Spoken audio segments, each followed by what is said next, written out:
So X-Men, the cartoon, is almost every little gay boy grew up on. They just released X-Men 97 as a continuation of the animated series with Morph, the Mhm. shape-shifting mutant, as non-binary character. Now, I don't even understand non-binary. Mm.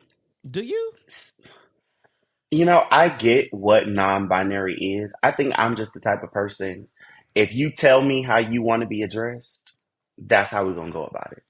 Like I can't dive deep into, why did you choose that, or what was your process behind it. I haven't done any of that. But if you say, hey, I want to go by they them, I'm going to do my best when I address you to meet that request, if that makes sense. Now, how this shows up in the world, it's still a bit iffy to me because if you show up as one thing, then like if you present as what society would define as a woman, then people are going to think of you as a woman in that instance. Or if you show up as a man, or show up somewhere in between what society views as that, then people are going to address you in that manner, unless they might have slip up and say like, oh, she, but then it's like, oh wait, no, they view as a they.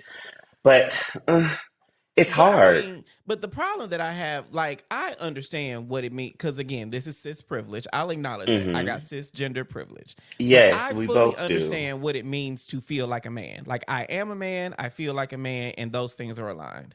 I can Yeah, understand what it means to be one and feel like the other because again, in my binary mind, I get it. What I don't understand is how you end up or how you identify as something in the middle.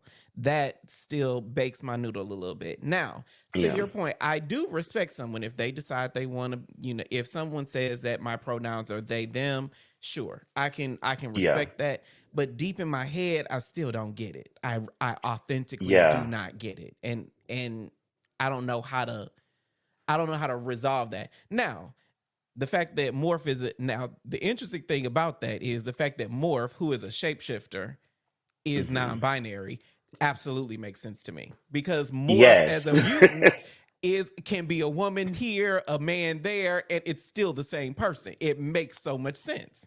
Yeah, and I think that, the way X-Men, and I might sound a little political for a second, but the way X-Men shines a light through, metaphors of the dichotomies that exist in our society.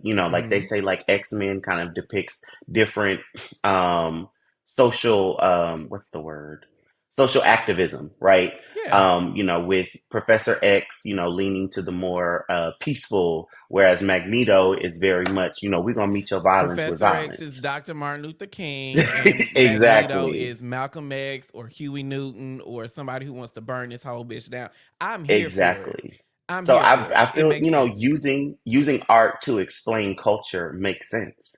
And Yeah. that bridge that gap for you, and it may bridge the gap for some people. I mean, the people on the internet is On the complaining like, internets. why they gotta make somebody else non-binary? Why they gotta be gay? Why they gotta be that? Like, why can't you just be comic book? And Blah you just blah like, blah. Fuck them.